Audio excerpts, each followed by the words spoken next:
Hello there. You're in the Beat Sessions. I'm your host, Mitchell Weary. Let's talk about Simple Minds and their new album, Direction of the Heart. They released that on October 21st. This is the band's 19th studio album and their follow up to 2018's Walk Between Worlds. And the duo of Jim Kerr and Charlie Burchill, they keep demonstrating that there's plenty of wind left in their sails. Together now for almost 45 years, these guys make a great team. And this outfit has basically operated as a duo now for almost 30 years. So it's great to see them still at it, still making music, and a prolific output from these guys. It's very interesting. You go back and you look at their catalog, and I'm not going to pretend that I'm the biggest fan of this band, but I've had a chance to listen to some of those records, and they're consistently good. It's one of the impressive things about these guys.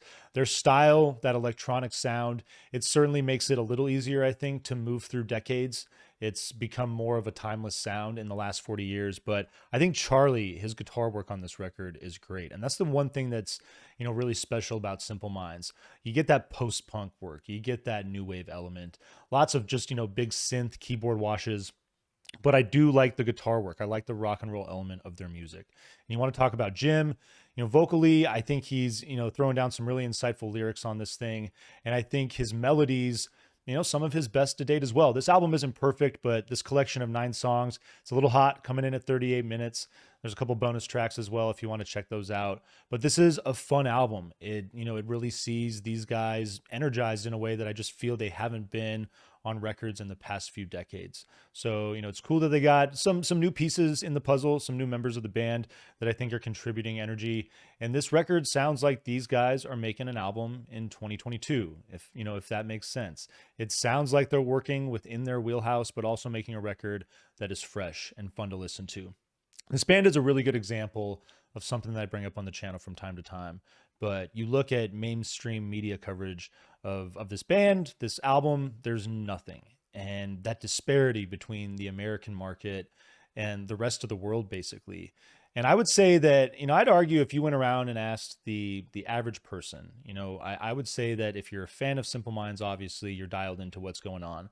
But this band, unfortunately, I feel like has been given that moniker one hit wonder. A lot of people look at the song Don't You Forget About Me and think that that is all that this band has been capable over the years. And it's unfortunate. Again, this is album number 19, and most of those records are really pretty darn good. And so I think it's unfortunate the way that this band, they don't get the visibility, they don't get looked at. And I think that I would argue that they're the byproduct of just a bad model in the music industry coming through that period of time in the 80s and into the 90s, coming into this new era where you can be so much more self-sufficient. The do-it-yourself ethic is easier to execute. There are so many more resources available to you. So, these guys, they find mainstream commercial success, but eventually dropped by Virgin was the last main label I think that they were with. And you look at their tour that they're on right now, they're not even coming to America. They don't even care about the States. And you don't see Rolling Stone, you don't see Pitchfork, you don't see NME, and you don't see any of these outlets talking about this band and about this record. And it's unfortunate because this is a great album. This is a great band. And I think there's a young generation that is missing out on these guys. And I think there's a generation, people my age, that look at this band as being a one-hit wonder. There's some people that look at these guys as being a Scottish U2, which I think is really unfair and dumb. I love U2. I think they're a great band. I think that Simple Minds are a great band. And while there are some similarities, there's definitely some times where Jim, he starts hitting some of those high notes, and vocally, I think he can sound like Bono at times, but these bands are making, different music. I think the direction that both of those outfits ultimately ended up going in is vastly different. And I think the comparison is dumb and lacks insight. So I'm excited to be able to talk about this record, to open it up to people, because I think this band is, while it's great, the impact that they've had on pop culture, with the Breakfast Club. Yeah, it's a great scene. It's a great moment. I love the film, but I think that this band ultimately is a really good example of how you can, goddamn, you can you could write some of the some incredible music, put together amazing records, but there's still this perception that people will have of you, and especially in this country, the way there's so much control over the media and the way that we view things, that, I think this band over the years, unfortunately, has gotten a raw deal in this country, but I'm glad that they've been successful outside of the US. And frankly, at this point, you can tell that they don't care. They don't need the states. But I think if you're stateside, you reside over here, these guys are worth checking out. If you're not familiar with any of their other music, any of their other albums, I would check out this record. I think it's an album that could act as a great starting point for a lot of people. It's that fun. I think the energy here is great. I think the songwriting's fantastic. I'm loving what these guys are doing. It kicks off with Vision Thing, bright synths.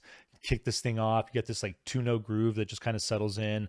I love the build of it in and out. And there's just solid textures. Again, you talk about those keyboard washes, just all those layers. They're so much fun.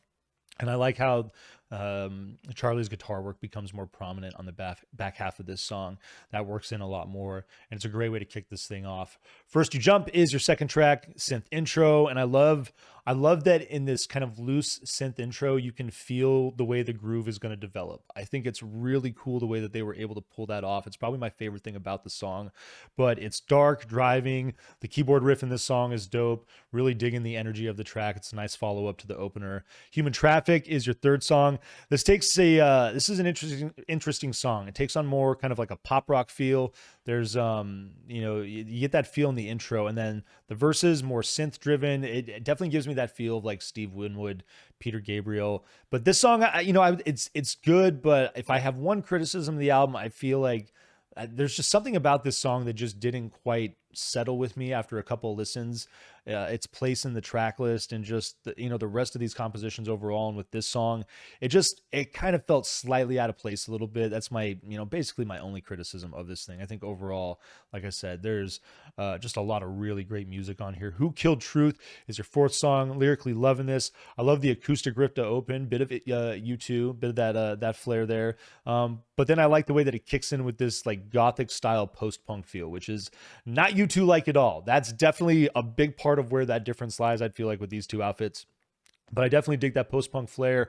Love the melody. Love the vocal hook on this song. It's a really dope track. Solstice Kiss is your fifth song. It's going to kick off the B-side of things. The intro is, definitely getting some of that traditional Scottish flair. I love that musical element there, the way it starts this song off.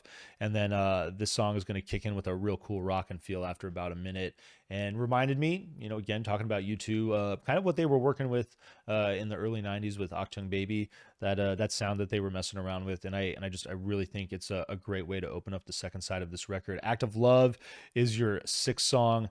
This song is really freaking cool. This might be my favorite track on the record. It's more proggy and kind of than anything I'd say on the record, but you get this proggy and sci-fi synths to open. I dig the way that the drums come in and they don't immediately establish a beat. They just kind of slowly build intermittently. And then this solid tempo feel just hits. There's this pop in the bass that I think is great. I love the guitars on this song. I think it's a wonderful track. Natural, your seventh song's got this vocal synth intro that gives way to this just bright, upbeat, synth-driven track. Definitely more of the kind of just I would say new wave post-punk style versus a lot of these songs, like I said, you get Charlie working in there with his guitar and you get that rock and roll element on their stuff. Planet Zero, your eighth track, is probably going to be my other favorite song next to Act of Love. But this song, I dig the post-punk and the glam rock feel of this thing. A bit of David Bowie, a little bit of Prince in this thing. I love the way it comes together. The vocal melody is phenomenal. This thing is, it's got this dark, sinister feel that makes for a great penultimate track. I really dig this song a lot. And then The Walls Came Down, your final track, is a cover of The Call. This is a cool track, though, a cool way to close this thing. It kicks right in with this driving percussion. I like the bright synths and the vocal. Get this cool little mellow breakdown.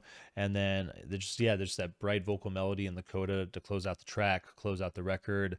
Simple Minds are more than just a one-hit wonder. And if you don't believe me, check this record out. I'm going to vinyl please it. And I hope that you enjoy this thing. Hope you find this review helpful as well. Please like this video, share it, subscribe to the channel, do all the things to help Keith, MB, and I blow this thing up in 2022. Stay tuned throughout the week for more album reviews. We will see you next time on the Beat Sessions.